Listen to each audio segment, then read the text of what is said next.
The following Toku Podcastu contains spoilers from both past and present Tokusatsu, anime, manga, movies and other related media.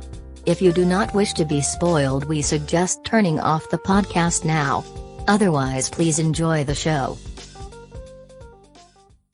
Hello everybody, welcome to the Tokusatsu Podcast, the best show about Tokusatsu you've probably never heard of. As always, I'm AJ. That's Jay. You guys remember when that time there was a Chinese Justice League? Which time? The time after Flashpoint.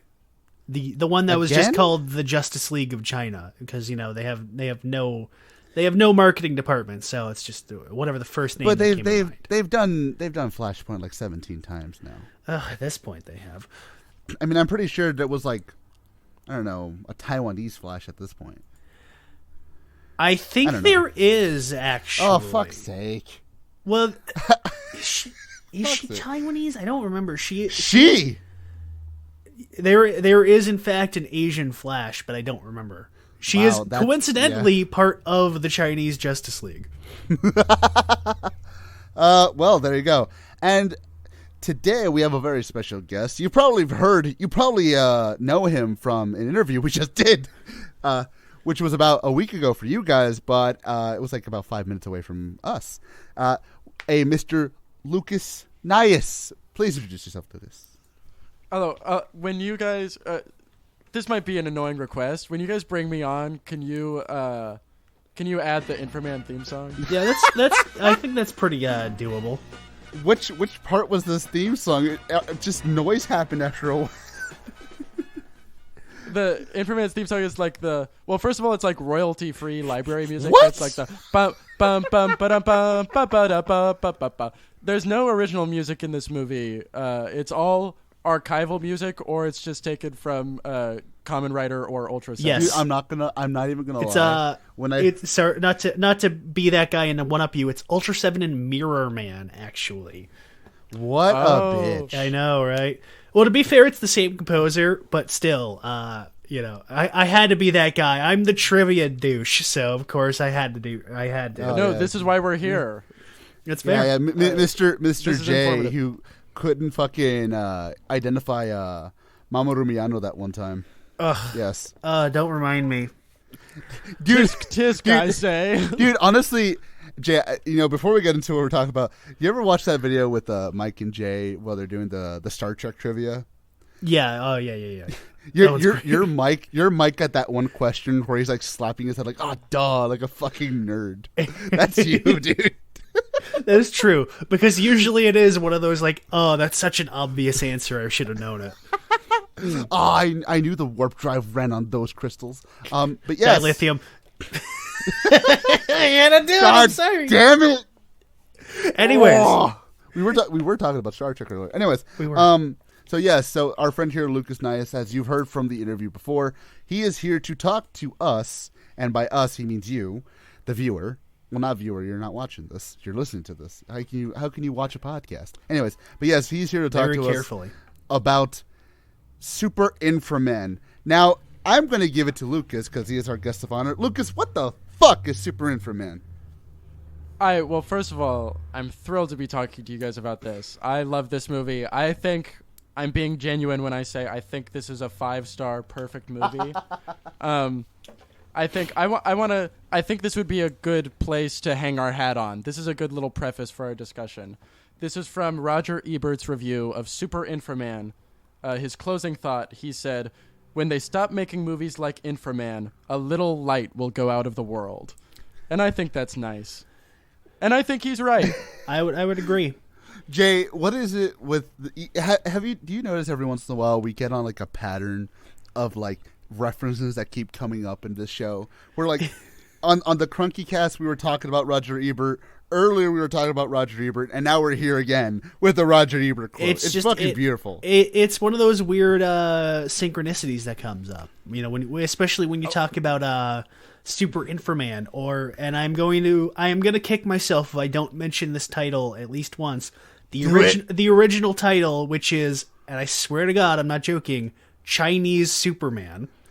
That is not me joking. That is the literal direct translation of the Chinese title, Chinese Superman. Beautiful. I looked it up. the original poster literally has the Superman S on the poster. It's not actually that kind of goes into a little bit where they rip off the Warner Brothers intro at the opening. Yes, they do. They do. I love that Shaw Brothers Shawscope intro. Shawscope is so funny to me. I love that one. That's like that. That's such a great little like personal touch, a little nice personal gag. Is just your audience is not going to get this, but somebody else is going to notice this reference. It's a great indicator for me now when I watch a Shaw Brothers movie and that little logo comes on and I'm like, here we go, an hour and a half of fun. Oh yeah. So to go back to what we were saying originally, so Lucas, please do tell us what exactly is Super Inframan, Super Chinese Superman about? Super Inframan is about, and again, this is possibly the perfect premise for a movie. Princess Dragon Mom is destroying the world. She has her 7 monsters. She has a bunch of skeleton goons, and they're going to destroy the world, and you need Inframan to stop him. They need to create an Inframan, and Inframan will take care of business. And I love... Can I just say also... I love Inframan. I wish he was real. If he was real, I think we would be good friends. Yeah, I would agree with you. I wish he was real. I wish I could. You'd have to be careful because if he touches you, you'd fucking blow up. Well, to be fair, I mean, you could touch anything and you'd blow up. Like everything in this movie I guess that's the best thing to start with the movie is everything in this movie explodes all the time for no reason. Why? Because they just live on a fucking planet of fucking nuclear reactors, I guess. They must have made all the props of this movie out of friggin' potassium or something, because it's just like the slightest touch or vibration and it boom. I mean, did you see the fucking smoke. car at the beginning? That shit was made of potassium. Oh my god. The escalation in the opening scene of this movie is so funny. It goes from 0 to 10 so quick. Yes. So I guess that would be a great place to start. Yeah, this movie starts off with it's just happy children just laughing, and then they fucking fall off a cliff, and then it just turns to everything just getting fucking firebombed out of nowhere. Also, the bus driver dies. He's like screaming for help. Also, I have to say, since we're getting into the plot of this movie, the most baffling thing I found in the Wikipedia page for Inframan, it starts off in the year 2015. Wait, hold on. What? You sure about that? Does it? Do they ever once say in this movie that it's 2015? No. Well, maybe in the original Chinese version. I don't know. Jay, let's be honest though. There's like 50% of this movie fucking missing because they don't explain like 50% of what's going on. Probably. There's like a calendar in science headquarters that says 2015 in the background or something. I guess so. Half the time, they'd be like, "Oh my god, it's Inframan." It's like, how the fuck do you know what that is? Like he's existed for 10 minutes. How do you know who he is? Yeah. No, the main villain knows his name, and I'm like, what the fuck? How do you know him? You haven't even met him. He doesn't even exist yet. How do you know who he is? That is my favorite detail I picked up on, especially on this watch, when Inframan first transforms, has been around for 30 seconds, and he, like, flies out, and everyone on the street is like, Inframan! Right? They're all so excited. Like, I almost went Mr. Plinkett there. It's like, how do you know that? How do you know that? Well, I mean, obviously he's an Inframan. Look at him. I mean, what else would he be? I mean, we have so many of them running around. Yeah. He's just that Inframan, John Inframan. Instead of Paul Inframan from down the street. Yeah, exactly. Motherfucker still hasn't given me back my lawnmower. No, it's funny because the way to set the mood for this entire movie is no set piece. It's literally the line, "Sir, 10,000 people died in a volcano today." Weird. Well, I mean, again, with everything exploding in this movie, that's probably just normal.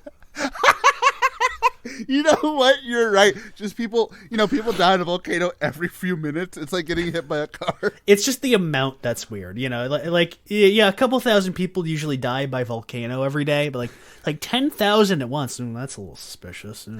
That's a bit peculiar. Yeah, it's a little out of the ordinary. Look, I'm gonna be honest, guys.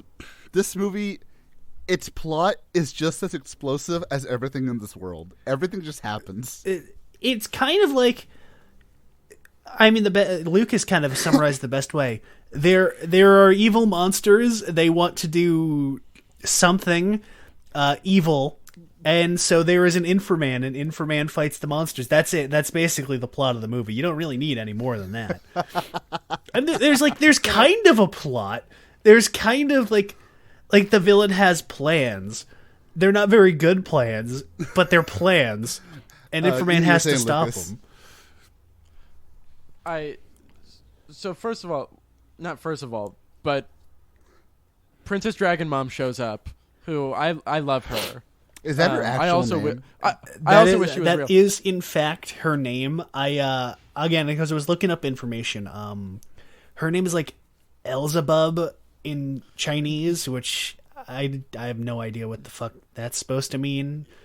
But Demon Princess Elzebub, and it's like a play on Beelzebub. It makes sense. So I just like the name Princess Dragon Mom a little bit better. I think that's more fun. It looks like she has Ghidorah on her head. She kind of does. But yeah, I love her little outfit. And then her I love her look. Yeah, and her sidekick has like Kamen Guy's fucking helmet on her head too. It's great. I forget the exact line, but when they first like come out of like cryostasis or whatever, like they come out of the volcano, and Princess Dragon Mom summons her like assistant ward She-Demon, and she's like, She-Demon, come over here. And She-Demon says something like, I pledge allegiance to you forever, which is such a funny opening Dude, line. honestly, that's kind of coming on a little strong. It's like, we just met. It's like okay, I mean, glad to know you're on the team, but I think you're really eyeing for a promotion already. Jeez. Honestly, you're not getting dental. Like the way all of the villains are introduced are great, because like you have the entire introduction with Princess Dragon Mom, and of course you have to say it the full time every single time, much like they do for Inframan and PDM. Yeah, I like because her introduction is it's all over the place, because like she's this dragon monster and comes out of the ground and there's explosions and volcanoes, and then she has her secret base and all, it's all the shit. She's teleporting around, doing just insane stuff.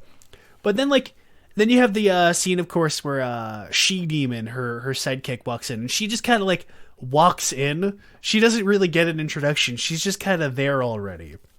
And then you have the introduction with the monsters, where they're all just kind of hanging around this room. Like some of them bust out of the little like cryo tubes, which I thought was like, it was funny that some of them are already standing outside of it, and then a few of them just like break out. I like that. I like that detail. It's like, oh, you guys are just late. But I love the way they introduce it, because like they're just standing there in a room, like chuckling with each other and like going, It's the world's greatest hotbox session. Literally, that's the joke I made to myself. It's like, oh, we're just watching them have a party. Okay. I mean, dude, they're just I have having at least fun. 8 hours of thoughts on the monsters. Oh yeah. Their introductions are great because like some of them burst out of like ice in the wall, like they like run, they like burst through, and then one of them, I think it's the devil monster, like a big pill. Oh yeah! Out, and then oh my god! And yes, then it explodes, dude! Holy shit! It was like I saw that and I was like, oh my god! Will Smith's sweater from Fresh Prince came in. The explosion is crazy. It like shakes the camera, like the entire room shakes. that wasn't even kayfabe. That was a shoot. The whole room too much literally gunpowder shook. in that one. Yeah. Can I also? I have the names of all the monsters written down. They had don't names. Mind doing a little rundown. I heard like one or two. Yeah. Go. I mean, some of these I think are just like someone made up. After the fact. Probably. So first we've got Fire Dragon, possibly my least favorite. He is the like tall, scaly humanoid. He has like a crown and a mustache. Oh, that I guy. don't think Yeah. I don't think I like him. He's my least favorite. He reminded me a lot of like a portrait of like a Hindu deity. He has that kind of look to him, that that weird, like the swirly mustache and the crown, and just like his overall facial structure. You see that a lot in like Asian mythology type of paintings. So I wonder if that was an inspiration or not. There's a big feeling. I mean, I don't hate him. I can't hate any of these monsters, but I get the feeling that like 6 of these monsters were designed by one guy, and then Fire Dragon was designed by someone else. It like feels very at odds with all the other monster designs. Potentially. Up next, definitely my favorite, Spider Monster. He is the big fat red bug. Dude, I saw him and I was like, bro, someone's fucking like it's like someone's monster. Like his dad came in for him that day. Like he's got a fucking beer belly. He's my favorite. He's a little rascal. He's great. I love his design. He's like he looks like somebody half remembering Spider-Man from Kamen Rider. Yes, he does. He's like, he's got the 3 eyes, and he's got like the claw hand. He's got the things on his head. He's this kind of color, you know. I love him. He is adorable, honestly, in a weird way. Some of them feel genuinely menacing. He's just like fun. That's Google's profile picture. It should be. But no, it's just because like I guess it's because he's covered in like bright orange fur. He's just like he looks warm and fuzzy. He has the most fun powers. Like he shoots those little web bombs that traps people in like a little like orb of webs. Oh yeah. And it doesn't he grow giant at one point for no good reason? He does grow giant. He just Inframan like also grows giant. I have to say, I have this in my notes. The effect when the spider monster grows huge, it's like a seamless effect. No, yeah, it's it looks really good. Yeah, they beat Ultraman to doing the seamless growth effect. I mean, actually, funny enough, they literally use the Ultraman sound when Inframan grows. Yes. But yeah, no, I was a lot of the effects in this movie were pretty impressive, especially with what the general technology at the time and the budget of the time. You know, obviously this movie probably had no budget. But a lot of it's you're fairly simple, just kind of drawing onto the negative of the film. Like you get the laser beams that are kind of hand painted on there. Love that. And it looks good. It looks really good. You know, obviously, of course, you know, a lot of those kind of amateurish low budget productions, they never get them straight on there. You always get like the really lazy, like very still shot, so you know you can draw it on there. But no, they do it fairly complex a lot of the times, and for the most part they pull it off. Oh, 100%. Go for it. Yeah. I think the crux of what I'm going to get back to the monsters, don't worry. But the crux of what I like about this movie is that it doesn't feel like any idea was cut. Like, it feels like the Shaw Brothers could have done, like, oh, we're doing a Toku movie. We're, like, this thing is popular in Japan. Let's try and do it. And then, like, oh, well, you guys can't do this, and this. And they cut out, like, half the movie because they don't have a ton of money and resources to work with. It feels like they did everything they wanted to do. Actually, I will say that is something that I do feel the movie does. Both as a good thing and probably as a positive and as a negative, where it really does feel like, hey, what are we gonna do? This is that too expensive? Fuck no, throw it in there. Are you sure? We'll figure it out. Pacing, motherfucker. Did you see what we just blew up a fucking car? There's no pacing. Inframan just grew big and stepped on Spider-Man. Oh my god, dude! When he stepped on him, I was surprised. It was shockingly violent. I was a little sad. I wish Inframan had stepped on a monster I didn't like. But also I love the effect where the spider monster like reaches down to grab Inframan with his big claw, and it's just a huge claw they made. There's behind the scenes photos online of just like a huge like 20-foot tall claw that they're like dangling from a crane. That is one great. thing that I will put to a positive of this movie. If you love practical effects, God, this movie is like I mean, it's from the 70s, granted, but it's so fucking fun to watch. It's like seeing how they did some of these effects. You're kind of thinking, I know how that's done, but that's done so well that I'm like really into it. Like, like the tentacles from a fucking vegan Skeletor over there. Like that was pretty fun to watch. That I love vegan Skeletor. I don't know what his real name is, but vegan Skeletor was like, yeah, I like this guy. I like this guy a lot. He's so wacky. And this voice actor really played it up. He's like, yes, I want to kill Inframen. Yes. Yeah, no, so not just the effects in general, but a lot of like the suits were really good for obviously not having much of a budget. The hero headquarter jackets were fucking fantastic. Oh, I looked it up actually, and the what was it, like science headquarters? I think they were just called like something painfully generic. Yes. Like their costumes, the Inframan costume. I think the monsters as well, but I don't remember. They were all done by a company called Ekasu Productions, who, if you've ever seen a Showa era Tokusatsu show, you've seen their work. They did stuff for, obviously, Ultraman, Mirror Man, early Kamen Rider. They did the suits for the Gamera movies. They've done a lot of stuff. So this is I was gonna say, I'd be surprised if they didn't do the suits for the Mechagodzilla movie, because they looked very similar. And that shininess. I'm pretty sure they did.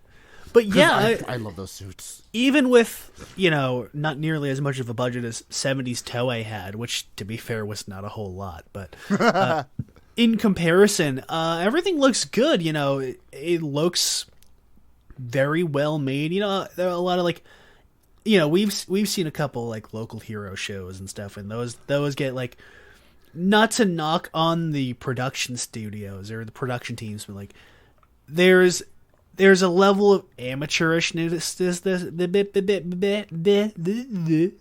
I apologize.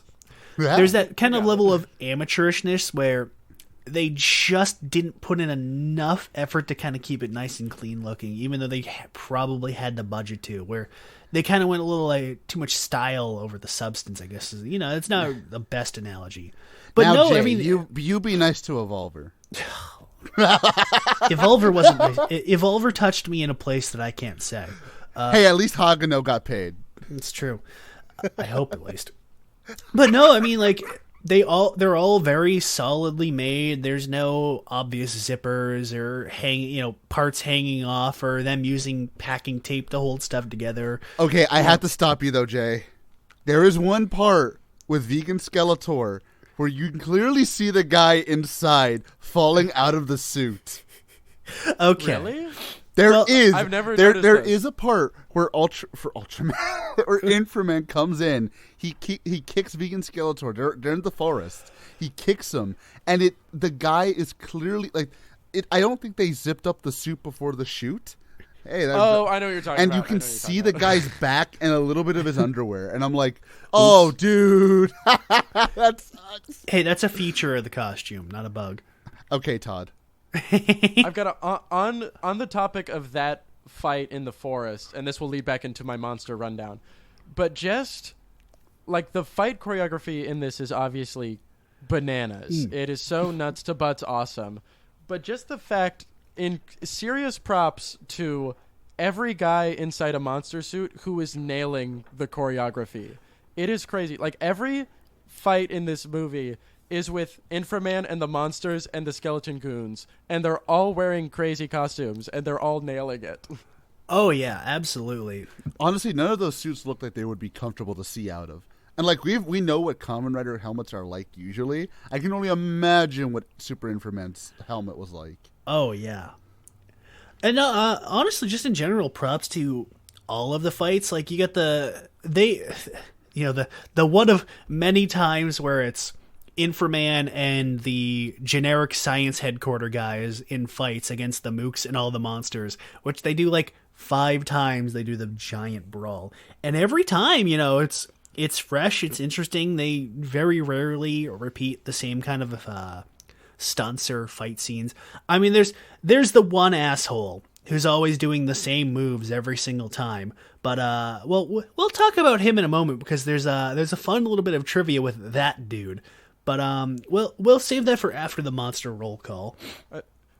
I think this is my last thought before we finish monster roll call. It does make me very sad that there is no, from what I can find, there is no record of any of the guys who were in the monster suits.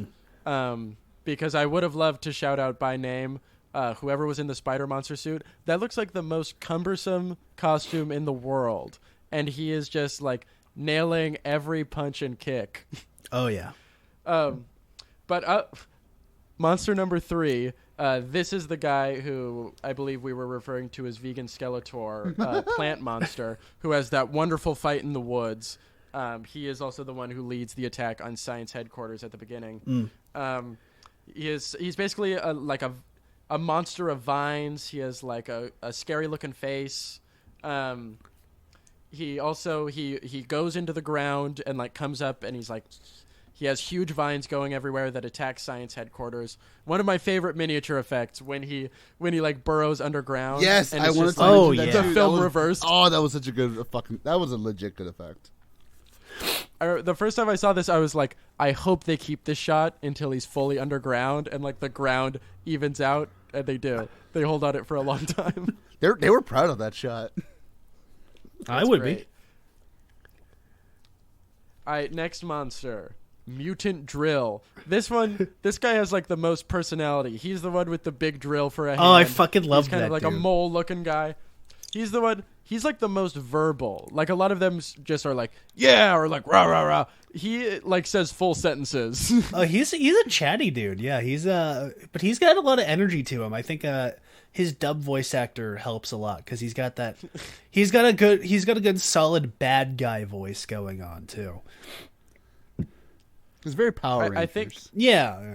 But I like the design. He's like the drill is definitely interesting. You typically don't see that a whole lot, even nowadays. Like weapon arm, like one weapon arm, one normal arm. Even like Show era, they did that a little bit. Like I know Ultraman kind of has a couple like that, but like the closest you really get, even modern day, is like retrofitted older suits, like the Baltons, obviously, and is it?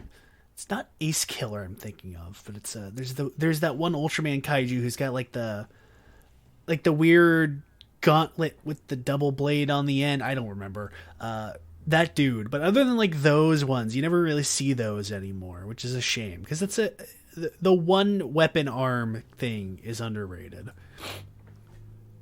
I do love that he has a drill for an arm, but like never uses it. Like he just punches. Well, yeah, you know how it is. Like I say that as a plus. I don't think that's a con. No. I like the name of this next monster. The next monster is called Long-Haired Monster. She is like red, has like long white hair, shoots yellow beams from her like hands. But she's okay. I think she's also the one who comes out with the big pill. That was her, yes. I just don't like the noise she makes. Ooh, It's like it's a very scary screech. spooky. But other than that, she's cool. Oh yeah. I don't even remember her.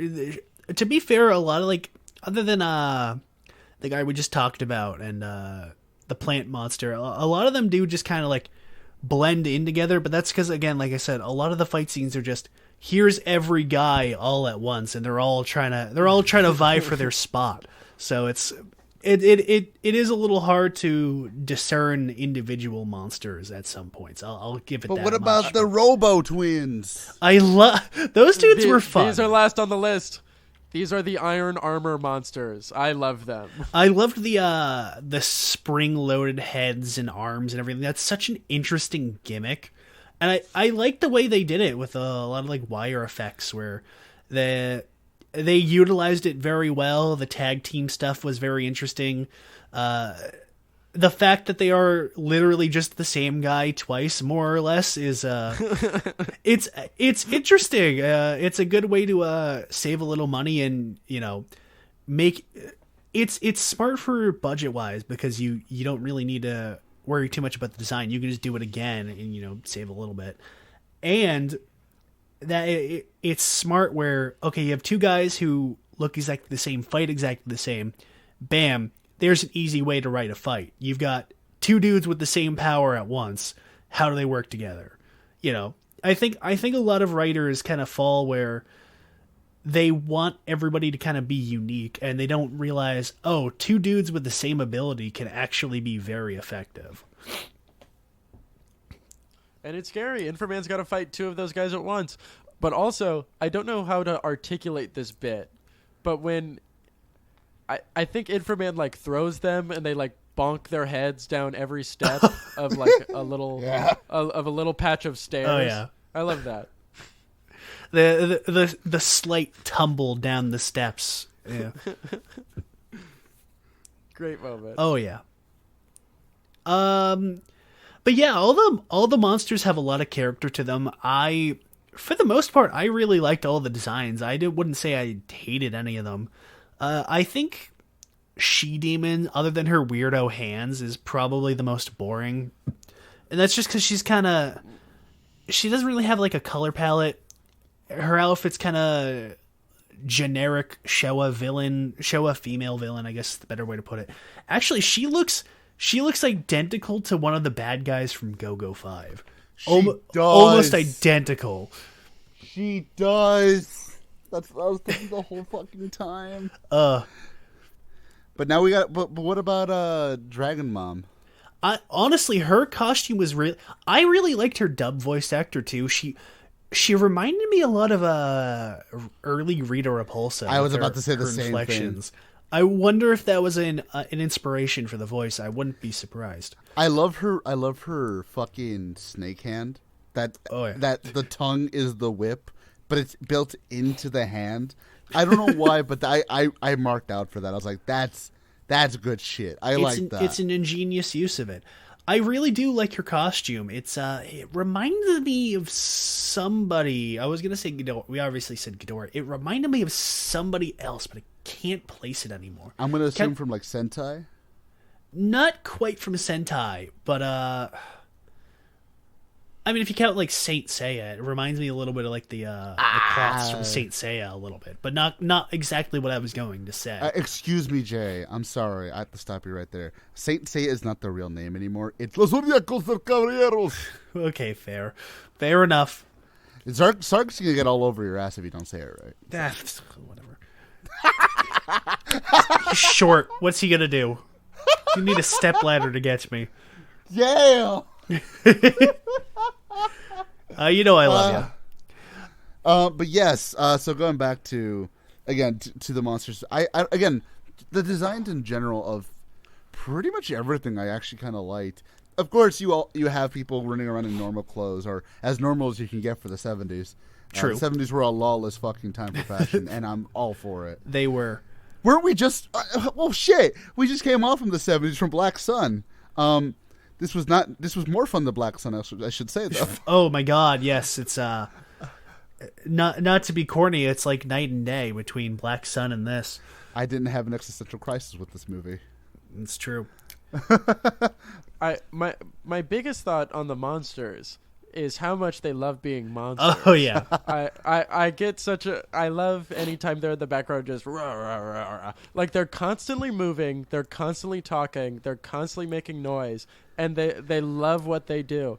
I especially love the moment when Princess Dragon Mom announces we are going to take over the Earth and destroy the Earthlings, and they all go, yeah! They all start cheering. There was this one scene, I can't remember which monster it was, but there was this one scene where the monster was just he was just waddling around man, what the fuck, let's fucking do something. He didn't have any lines, he wasn't making any noise, he was just bro, what the fuck, what are we standing around for? Let's fucking go, man, let's go! He was hyping himself the fuck up. I'm let's go, dude. Yeah, no, but I would agree with you. They all have a lot of energy to them, and that makes them really entertaining. whenever they aren't fighting Inframan, they're bummed. They want to be fighting Inframan, and they want to be tormenting the members of Science Headquarters. Whenever they're not fighting Inframen, the monster should be asking, "Where's Inframan?" I had to get that in there. This is not a knock on the movie, but it's not really clear what Science Headquarters' purpose is. I'm not really sure like what they're doing. Their purpose is science. Yeah. The building is a big satellite. There's a lot of buttons. There's a lot of lights. They have a big screen. That's about all I can glean out of their operation. They've got the slightly smaller science room where they built Inframan. That nobody knows about, apparently. No, yeah. It's so secret, but it's a dirty corridor with cracked concrete guarded by exactly one dude, They're also just kind of a general emergency service. Like they're saving people from from the fires when Princess Dragon Mom first attacks. I guess they also are just just like fire brigade. But also that's the introduction to Rayma, who later becomes Inframan, which I love, when he's just saving people from a burning building, and then they're like, "Oh, you got to go become Inframan." And he zooms off on his motorcycle. Like, all right, I like to go back real quick to the broom closet where Inframan was born. I love the fact that this is a little bit of a shoot in the movie where the professor and Rayma are going in, right? The guy who's guarding the door opens the door. And the actor obviously thinks, oh, the door's going to be open as soon as they come in, so I can just go walk right through. And he's like, oh shit, it's not open fully. I'm going to smoke my pipe. Improvise, Rayma, improvise. Keep it rolling. Shit. We'll do it live. I love moments like that in the movie where you can obviously tell, oh, the actor literally does not know what the fuck is happening. But I love the professor, actually, though. I like the professor. He was a little generic, to be fair, but then again, so wasn't Lama. But no, they both had solid screen presence. The professor was obviously he had that look to him of the wise the scientist who's like also like a warrior scientist kind of guy. So Jay, I have to ask you this. I have to. Did you notice his little tiny ponytail? No, I didn't. He had a little tiny ponytail. Didn't notice. I saw that, and the only reason I bring it up is because it freaked me the fuck out, because I thought, wait, is that a ponytail? He's got a little fucking rat tail on the back of his head. What the fuck? That's not very professor-like. He's just hitting the style before it's popular. No, Inframan has some solid screen presence. He's a pretty good actor in this. I mean, obviously with the dub, it's hard to 100% judge, but no, I mean, obviously I looked it up because I thought I recognized him. No, it's Danny Lee. He's got a pretty hefty career. He kind of had a little bit of a breakout after this, which is nice. He's been in a lot of stuff. He's still in stuff. So what you're saying is that we should go find him and have him sign our Inframan copies. You know what? It would probably be the first time in like 50 years. He'd probably punch us. Probably. He is super active in the Hong Kong film community still, and like also like produces and directs and writes in addition to acting. Yeah. And I forget, he's in a John Woo movie. He like is. He's in Chow Yun-fat. The Killer with Chow Yun-fat. Yes. And coincidentally, he's also in City on Fire with Chow Yun-fat, both as the other major character of the movie opposite him. Which, yeah, I mean, it was like, that's where I was like, oh, that's where I recognize him from. He's the guy who isn't Chow Yun-fat in that movie. Not to, obviously knock on him for anything. Of course, he's an amazing actor. I've seen him in other stuff too. But he's not Chow Yun-fat. He's not. Yeah. Nobody is. He has something above Chow Yun-fat. He didn't star in Dragon Ball Evolution. There's that too. Yeah. He has that over him, at least. Yeah. Danny Lee had Inframan. Chow Yun-fat had the Dragon Ball movie. Oh, ouch. But ouch. It's also I brought it up a little bit. The only other actor that I recognized from this movie, was that one asshole on Science Headquarter Team. I like that we're just calling them Science Headquarter Team. Who always had to like vie for his spots where he does the same stuff in every single fight. Where he does a lot of like really, really overselling his martial arts abilities. And the only reason I recognized him, and I'm going to sound completely insane describing this, is because he is a professional Bruce Lee impersonator. Yes. And yes. he has been in several of what they call Bruce-sploitation movies, which are... Oh, I knew I recognized him. He's Bryce Lay. Yes. He's off. No, he's not. Really? He is Bruce Lay from... Shut up! Oh my God! He literally is from... No, we're not doing So AJ is reacting. For those of you who don't know what we're talking about, Bruce-sploitation was a unfortunately popular genre in the 80s and early 90s after Bruce Lee died, where filmmakers would basically just make movies about Bruce Lee starring guys who kind of sort of looked like Bruce Lee, and they would advertise them as being Bruce Lee movies to capitalize on his death. And so shit, sometimes that didn't even stop them. They could look nothing like Bruce Lee. No, exactly. But Bruce Lay, who we're talking about, is one of the most prolific impersonator. Is usually not something that's high on somebody's resume. I am so mad. But he has been in a lot, and they're all terrible. The only one you in the audience has probably heard of is Clones of Bruce Lee, because that's like the one that gets around the most. Hey, I've watched Bruce Lee comes back from the grave, okay? Well, okay, you and I are not normal people in that regard. No, we're not. No. we watch this shit for a living. It's true. But yes, once again, AJ's future sight curses him because he accidentally guessed the guy I was about to name. I hate this so much. You know what, Jay? I think it's just at this point where we've done this for so long, we just know. It's like spider sense at this point with us, man. Pretty much. But yeah, fun little segue there, bringing that up. Oh, actually, you know what? To kind of stick on that, what I will say about the action, because we'll get into the martial arts a little bit, but the action in general, I gotta give it to the stuntmen. These motherfuckers were taking some really nasty bumps. Some of these kind of scared me, where I was like, can someone go check on that guy? I think he might have hit his head. Or it's like, wow, you guys are earning your fucking dollar here, because there was some scary bumps going on in this movie, and I gotta give them props for it. All of the fights in this are like such a good blend of just like the tokusatsu creature designs and obviously the design of Inframan. Like the look of everything is so great and is so atypical of what you would find in these Shaw Brothers movies, and then like also getting like the masters of action movies at the time to do it, and getting like who I think are like some of the best fight choreographers in the world, like all of these in-house Shaw Brothers guys. Like everyone who worked on this was just like guys they had in-house. Like they didn't get special guys. They were like, oh, let's get one of the Ultraman directors to come in from Japan and do this. It was just one of their guys.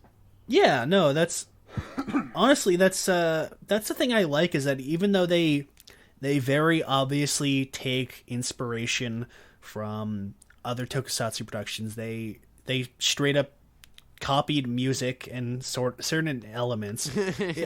I'm not even entirely sure whether they just did that because they could or they got permission, but I mean, it never feels like, despite all of these obvious parallels taken from other works, like with the name and them copying like the Warner Brothers stuff and obviously all the stuff borrowed from Godzilla and Ultraman and all that, it never feels like they're trying to rip it off. It all feels genuine, which I really appreciated watching this movie, because I've seen a lot of, not even necessarily just like Chinese, but like non-Japanese tokusatsu, even a lot of like third-party Japanese tokusatsu does this, where it's just such a blatant cash grab ripoff of something that is already done.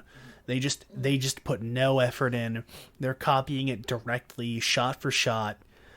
You know, not even to go for like the low hanging fruits, like the Chayo production stuff, which are just unwatchable garbage.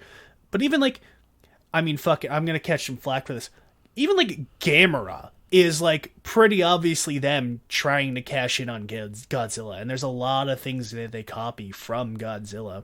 Even just not even just with the. You are going to get shot for that. Listen, I fucking love Gamera. Look, I do too, but man, you are just asking to be found with.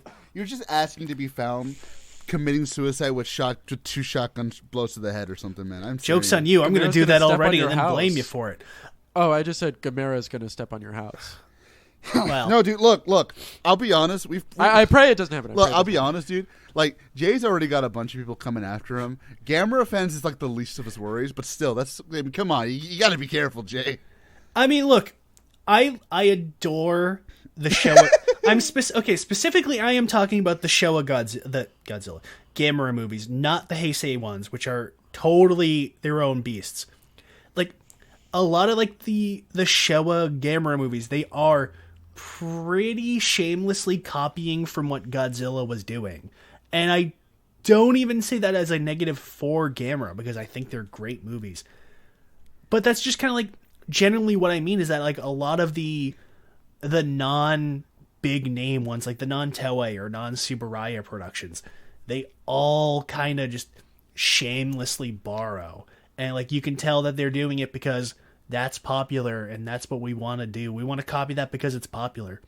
I never got that vibe from this movie. It all felt like, this is shit we love. Let's put this into the movie and let's copy it. And for what it's worth, they do it really well. It is very well made.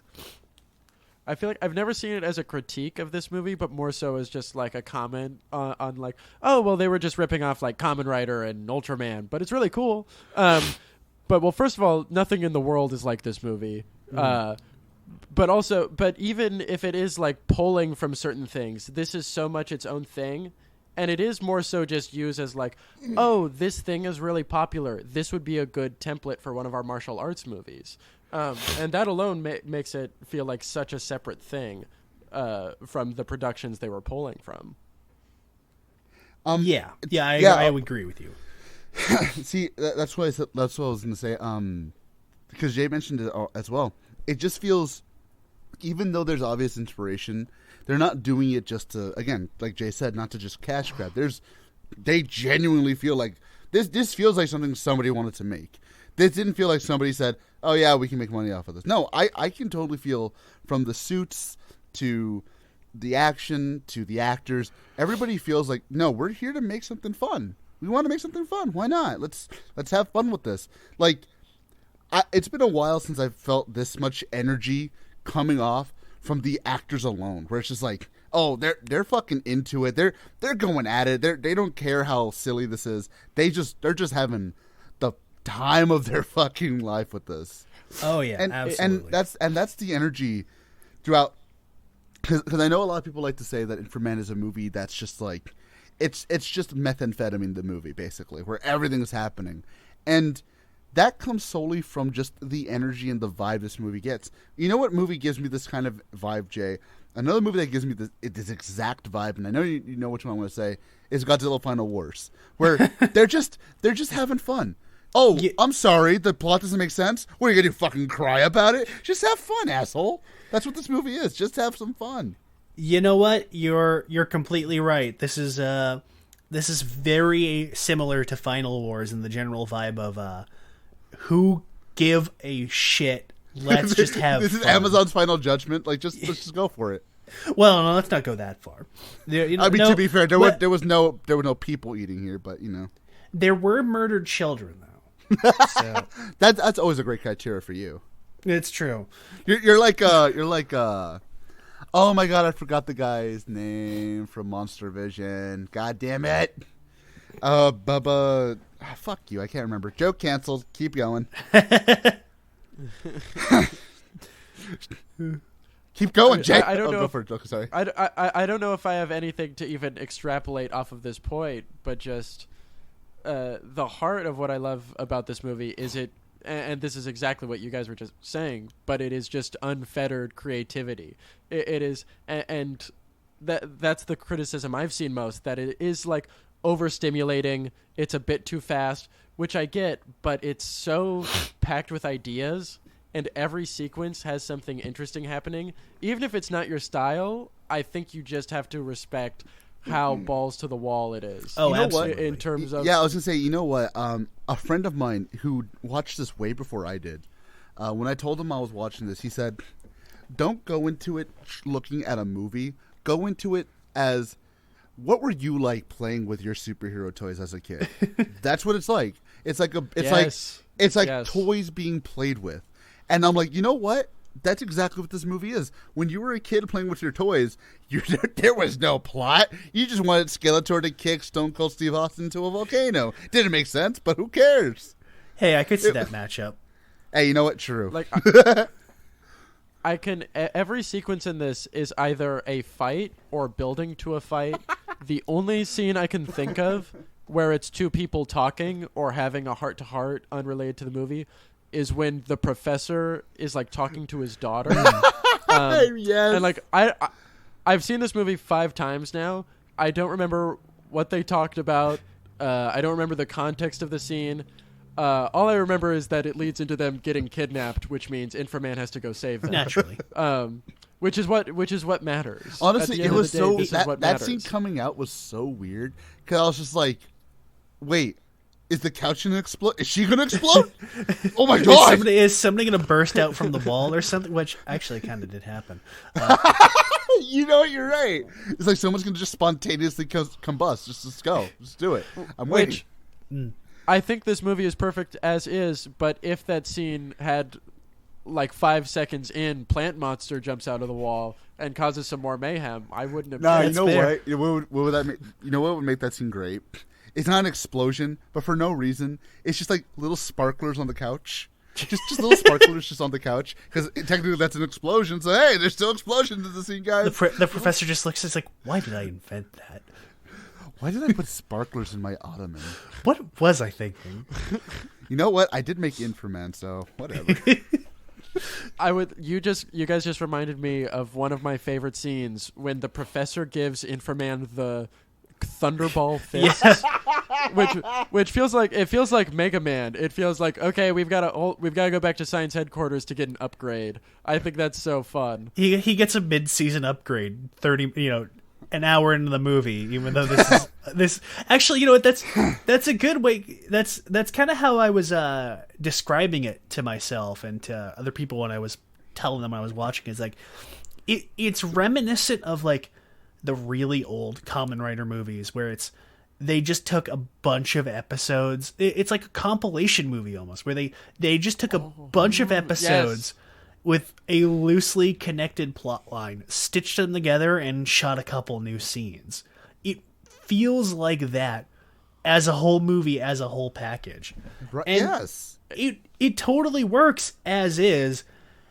And I won't lie. The fact that it does just kind of like jump around, like on a critical level, the fact that it does just kind of like jump around from random different plot lines. No, yeah, I can see where on a snooty objective level, yeah, that's not particularly great. Oh, so But, Phil's like, level where he was trying to compare it to 54 Godzilla? Oh my god. Yes. Right? It's funny, AJ and I were having a debate over which Batman movie was a more apt comparison to make fun of that comparison. But not to retread old ground. That's how it goes, huh? That's how it fucking goes. Not to retread old ground. No, yeah. I mean, like, who fucking cares about that? It's so fun and it's so entertaining and slapdash. Just like we've all described it the same way. It's like we just put in a bunch of stuff we love into a movie, and who cares about the end result?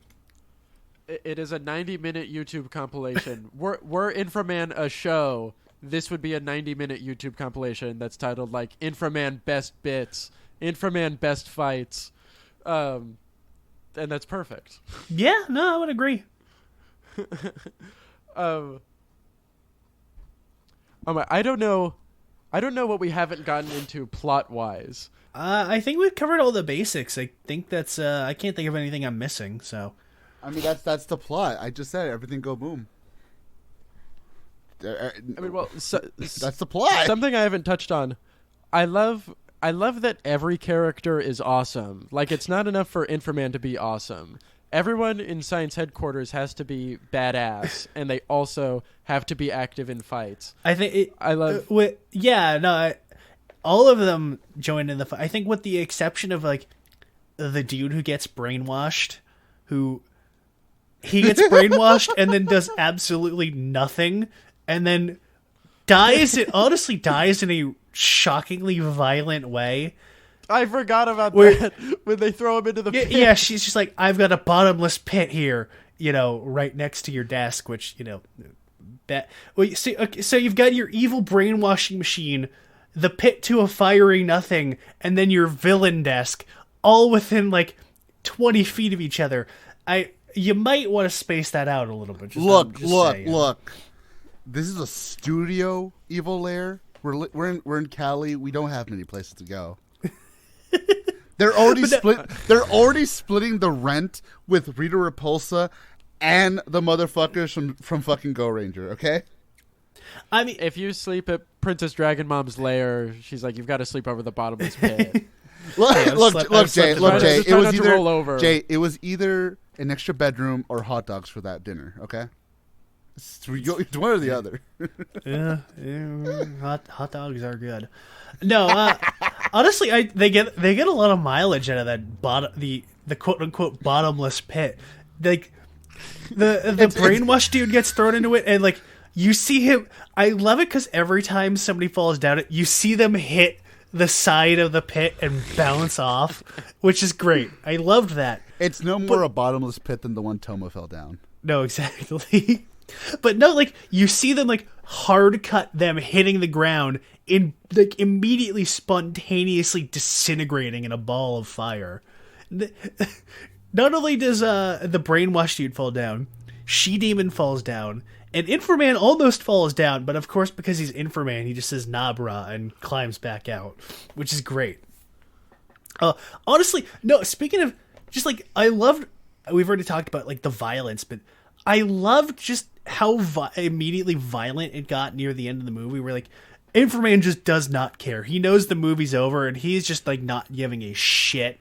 Like with the iron armor dudes, he twists them up and gets them all tangled up, and like you see them like sparking from the overload, which is just kind of like, it's a little gross, honestly. Like not even in a bad way. It's just like, oh my god, ugh, oh, I feel bad.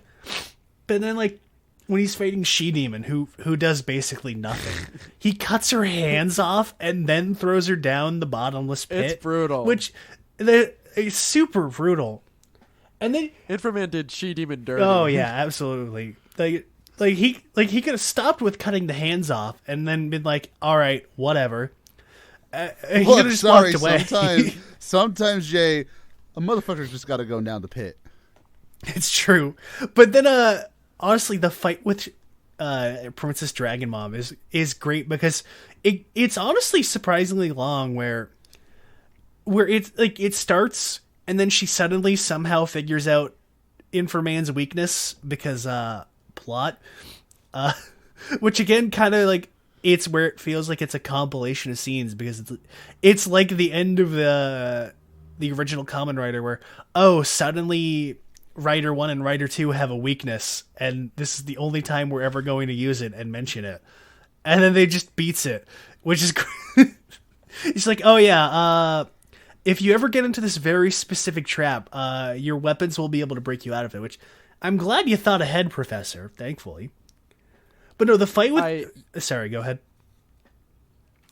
You have been circling around my big take on the character of Inframan, which I think is so fascinating. He like defies every expectation of what a protagonist should be. Oh yeah. And what an audience expects out of a protagonist, where we like flawed heroes. And again, we were talking about Christ earlier. This dates back to like Hercules and I swear Jesus Christ and all of the myths and heroes that we've had stories of for thousands of years. Inframan does not have flaws. He pretty much never makes a mistake or does anything bad. Even when he's Rayma doesn't have any problems or issues. Also, Rayma does not have any human connections. He does not have friends or family or really anything to fight for. He just seems to want to be Inframan and want to go on this quest because it would be cool. Yeah. And there's no tension.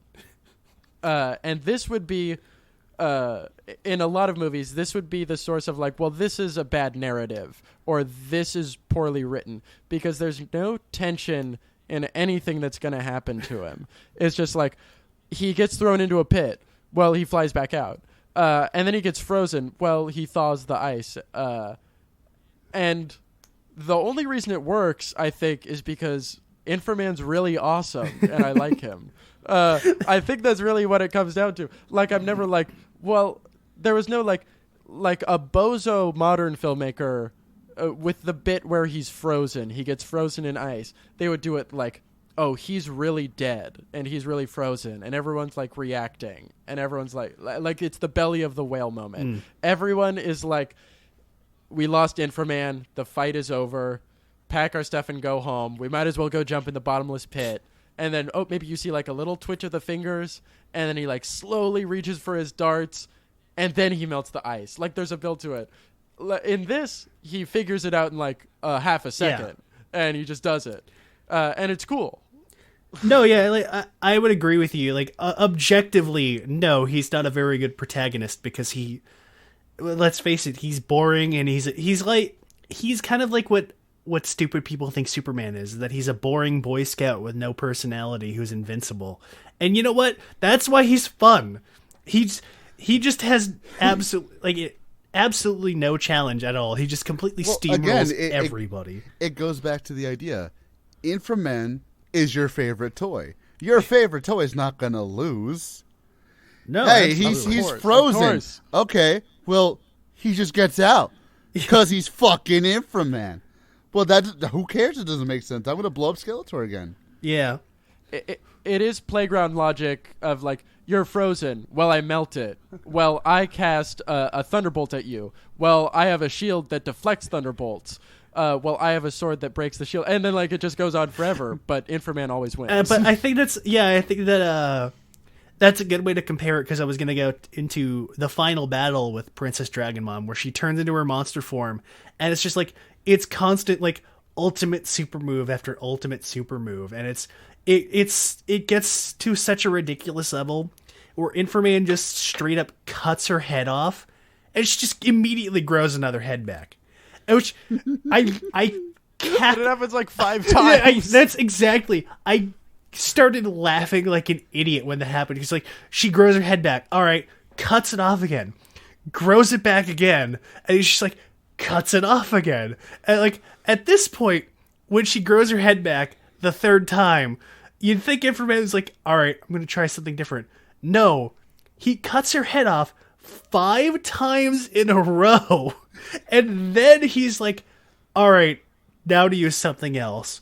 It really is just like playground logic. It's like, oh, well, I cut your head off. I have another.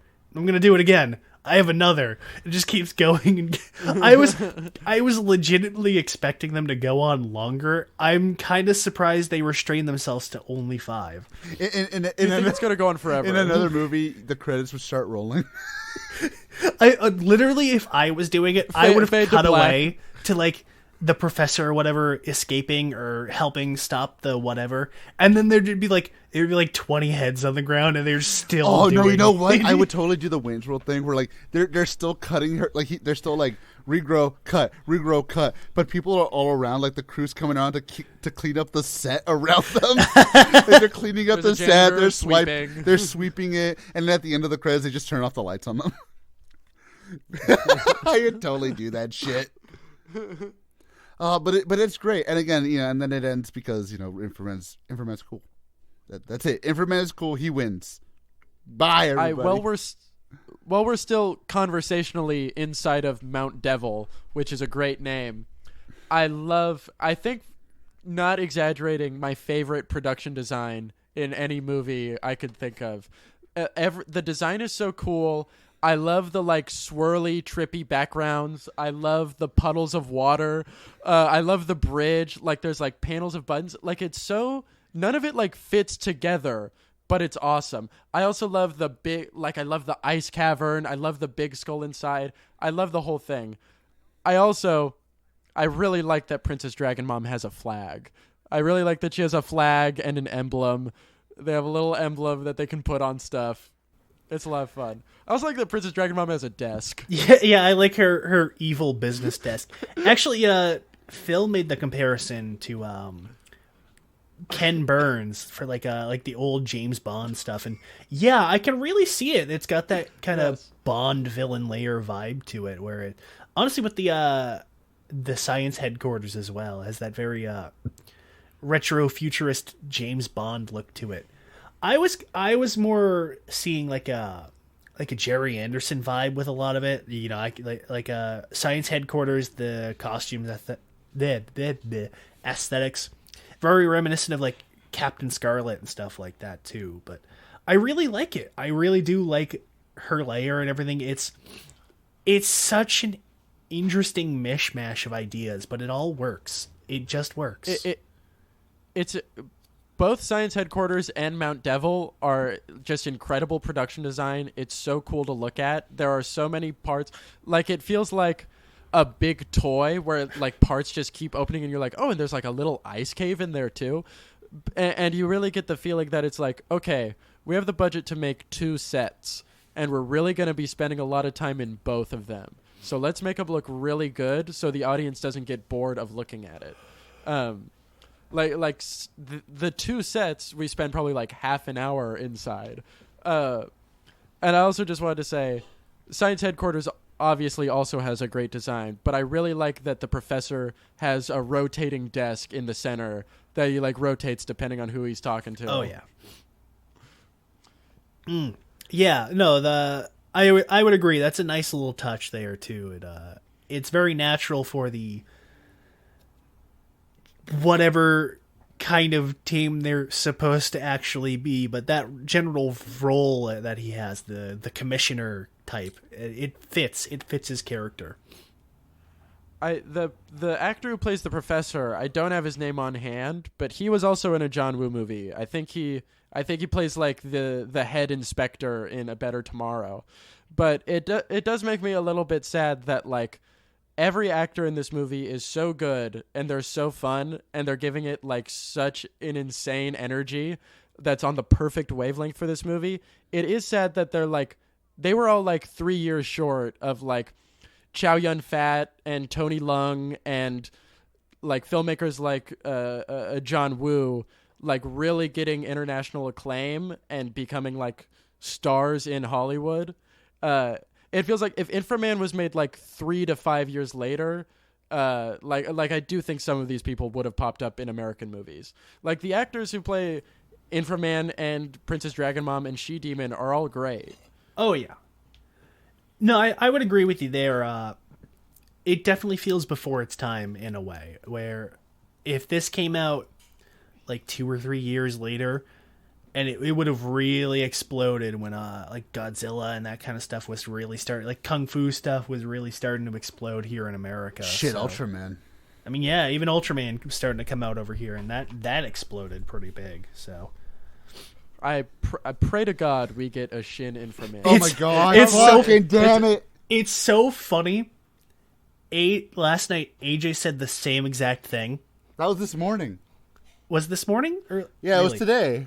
Well, it's funny that you said that, Lucas, because AJ said the same exact thing, and I told him, and I'm going to tell you this, is that somebody actually tried to pitch that. I forget the director's name, but he did a movie called Brave Storm, which is a movie I've been meaning to see, even though it took like 7 years to come out. Mm-hmm. He had said that he tried to get the rights to do a big, I don't even necessarily say edgy, but like a big budget modern redo of Inframan. And I think that kind of stalled out, but honestly, I'd be down for it. I would be down for seeing a modern day Inframan. I think that would be really interesting. With more explosions. Yes. Oh, you go No, first, it's AJ. fine, it's fine.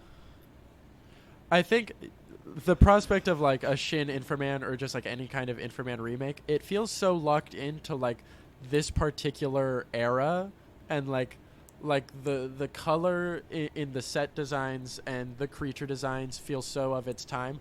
I don't know how you could update it the same way. Like you can take Kamen Rider and like, oh, now it's in 2022 and it's modern and it's badass and it's sleek. I don't know if this would translate as well. Obviously, I would love to see it. I also feel like I feel like in the year 2023, like, couldn't you just like do it? Like, are the sons and grandsons of the Shaw Brothers going to come after you? I mean, probably. I mean, there is still, you know, the little issue of copyright. I mean, you could probably make one yourself, but like, if you wanted to do like actually Inframan, yeah, you'd probably. But J, not Inframan, Binframan. Oh, yeah, Binframan. And he's not Ferrari red. He's Apple red. Oh, you're right. And it's not Princess Dragon Mom. It's Senator Wervin daughter. That's good. Yeah, all right. That works for me. Look, I've seen Ultraman wear jeans for fucking pants before. I've got this. I needed to remind you of that. You have to remember every day of your life that exists. I have that picture still on my PC, by the way. I hope so. I send it to my local Catholic church every once in a while, just so they can pray the sin away. But anyways, I have a feeling that I think we've kind of spoken on everything we've needed to with Mr. Infra the Man here. I think. I think I've hit all the points I wanted to hit. Lucas, we go through your 8 pages worth there, I think. I'm running through my notes right now. I mean, again, I told you guys before the call, a lot of this is like, Inframan is cool, the monsters are cool. One of my notes just says rotating desk in all caps with a bunch of exclamation marks. I also wrote down Mount Devil rocks. I think I said that.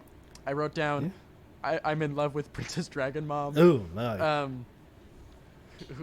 about That's usually Phil's perspective. I know, right?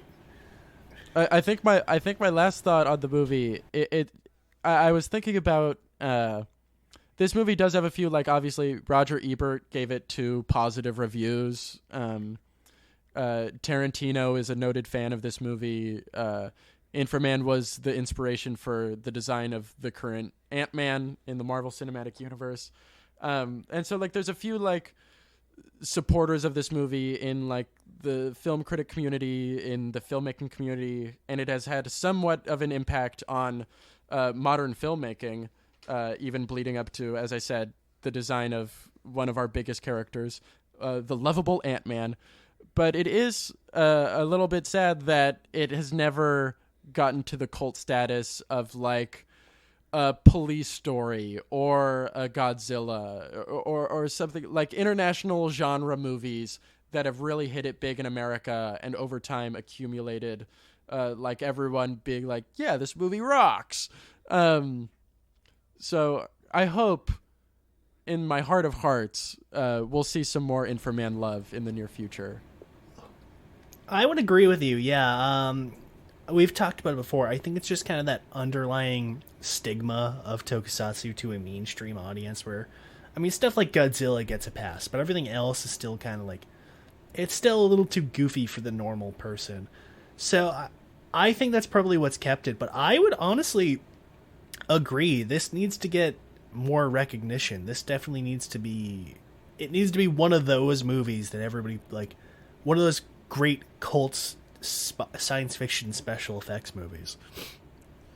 I would chalk it up a lot to be fair, and this is something that I don't think anyone can disagree with. Godzilla and Ultraman are some of those things that are just like, they're just grandfathered in. I know Rob, he when he was still on, he mentioned something about the Japanese expansion to the U.S., and they brought specifically Ultraman and Godzilla here. I mean, shit, the fact that my father knows of Godzilla so prominently was because of that. And I think they're just grandfathered in. I feel like if the Shaw Brothers or whoever brought Inframen at Jay mentioned it as well. If they had brought it in at just that time, we may have actually had Inframen all over the place right now. Though, who knows how much that would have actually caught on. But I don't know. I feel that if it did come out around that time, we would have had way more Inframen love. And to be fair, I find this to be a hilariously entertaining movie. It's definitely going to be one that I'm going to be showing my friends because they love this kind of bullshit, and I would love to show more people this kind of thing because it's just a fun time. Like, I can't remember the last time I had so much fun just watching a movie have fun. Like, it's that infectious of a movie, and I have a feeling that eventually, if some, is this on Tokusatsu? It's not, right? No. No, it's not. If Tokusatsu picks this up, or hell, if Vinegar Syndrome picks this up, which they fucking should, by the way, if Vinegar Syndrome picks this up and releases it on like Blu-ray or something, or I mean, shit, Criterion does stuff like this sometimes. Why not do something like that? I would pray for a Criterion release. It's also. I would sign a petition for it personally. Yeah. There's also, I think, a bit of a holdup for it gaining some traction for a modern audience. Is there's no like good release of it. Like there's no Blu-ray release. You can rent it on Amazon, but the quality isn't great. Like it's not full HD. And like, yeah, there's a bunch of like it's on the Internet Archive and stuff, and you can watch in like 480p or whatever. And currently, it's Arrow Video is putting out like once a year. They do a few Shaw Brothers movies in like a collection, and this year was Volume 2. And I would hope in the next volume or something they include Inframan, because it would be a very fun inclusion, and I think it's obviously my favorite of the Shaw Brothers movies, and I think it deserves some place in the canon of like these Hong Kong genre movies. But also, you guys were making me think, like Godzilla, Power Rangers, Kamen Rider, it's like when it's brought to an international audience, it's like, oh, well, we got to normal this up a little bit. These guys in Zeo Ranger, they go to high school now, so they make it a little bit more palatable to an American audience. And I love when they brought it to America, which like 1978 America, like you can just be like, yeah, it's like crazy. It's like Star Wars, whatever. Go watch a crazy movie. But the tagline in America when this came out in like, I think 1978, the tagline was like, "The man beyond bionics." And that was the line they always said in the trailer. And I think it's such a funny hook that they were like, yeah, this is like the $6 Million Man. It kind of like that is. was the only way. That was the only way. I agree, but I think it's very funny that was their reference point for like, how can we make this palatable to an American in the year 1978? And that was the best they came up with. And again, I agree. I mean, hey, that's a solid way to put it. That's probably the closest comparison you're going to get at the time. So you know what? I agree. I think that's a good way to look at it. But yeah, I think it lacking easy access of decent quality is definitely a hindrance for it. So hopefully I agree. Hopefully that comes sometime soon.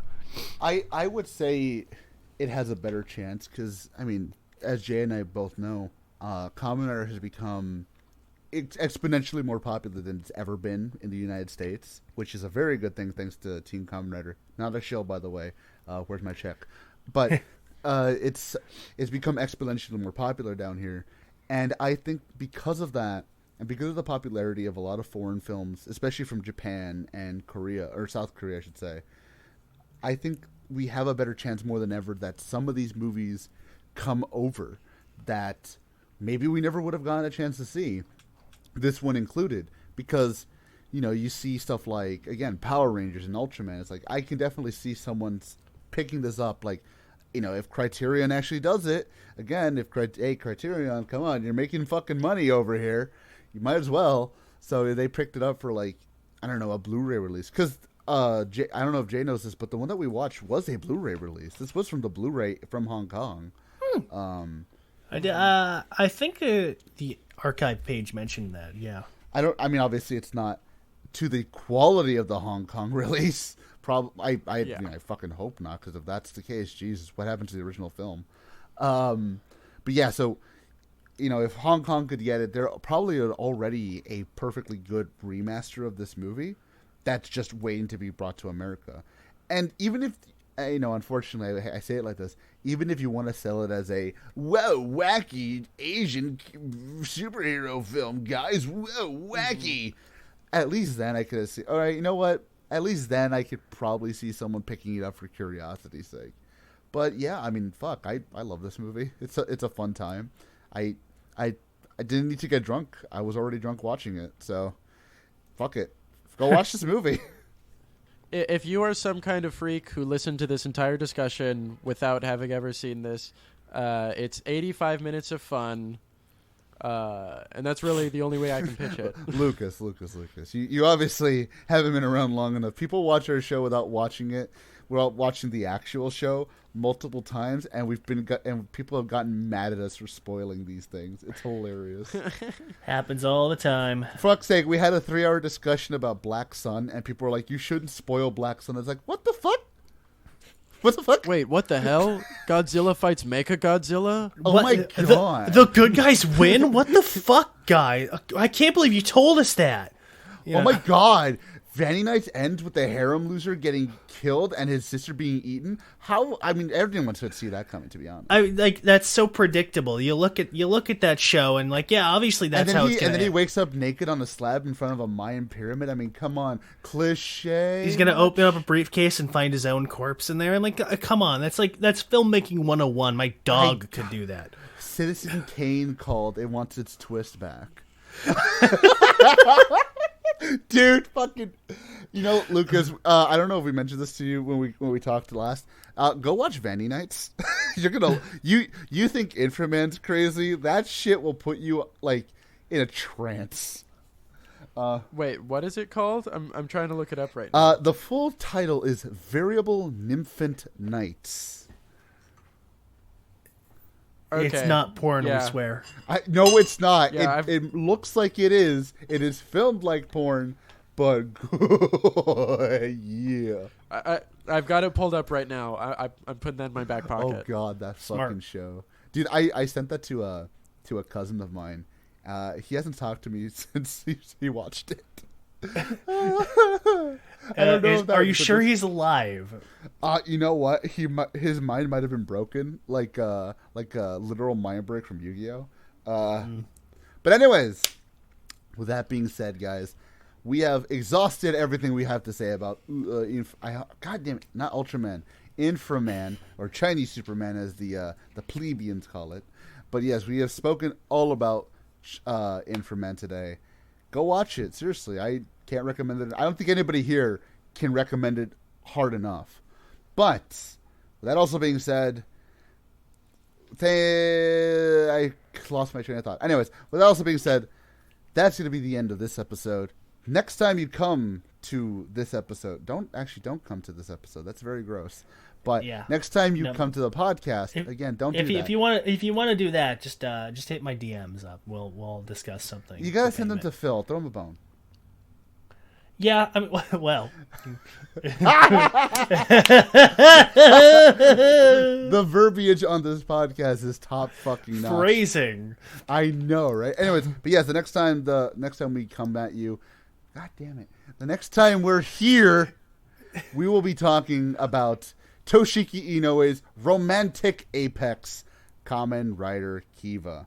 That show is going to be a fucking fever. God damn it, we're not going to escape. You know what? What if what if Vandy Nights has a season 2 we just don't know about? Fucking just out of nowhere. God, I don't think I can handle that. I think that would be like a creepypasta or something. Because it's like, a second season just spontaneously. And then Alice looked at me and said, fuck. And my mom came in and said, did you say fuck? It wasn't me, Mom. It was Alice.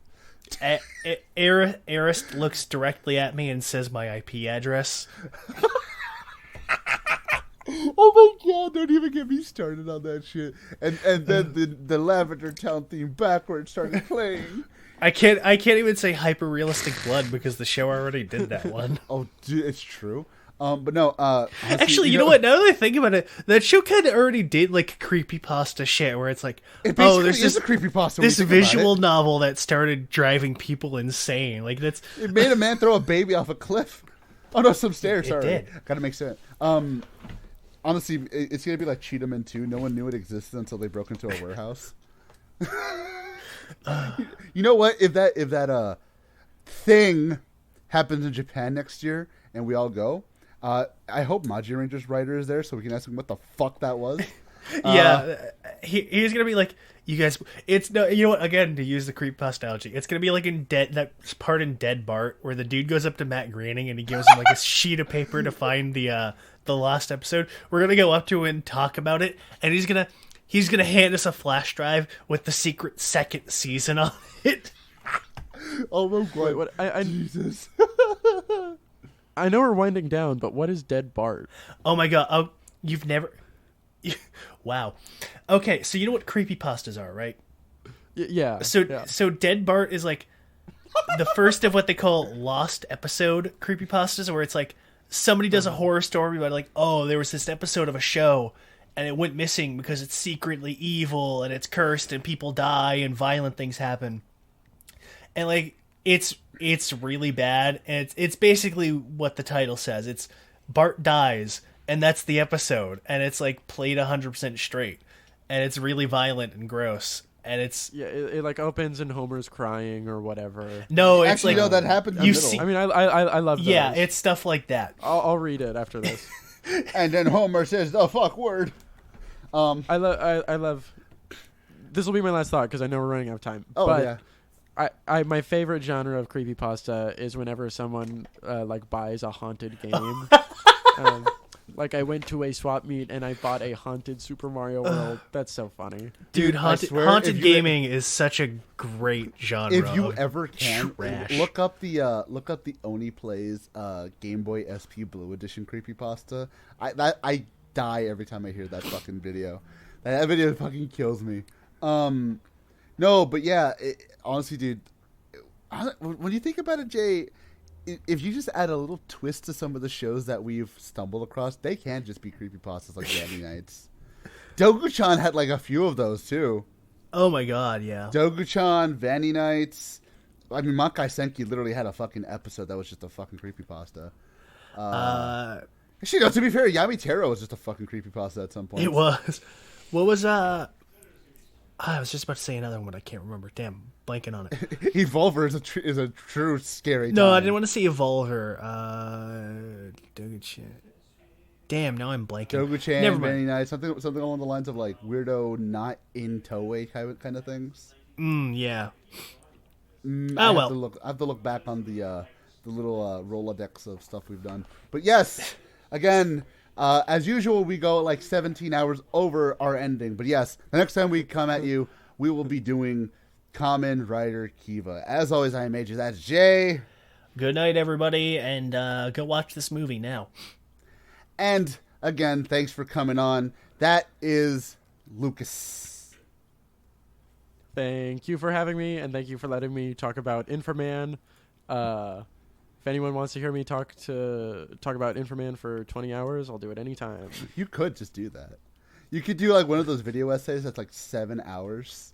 Like speaking of like everything about Inframan, you could do that. That's in now. But yes, so again, thank you guys for listening. We'll catch you whenever we do Kiva. Bye. Good night. Goodbye.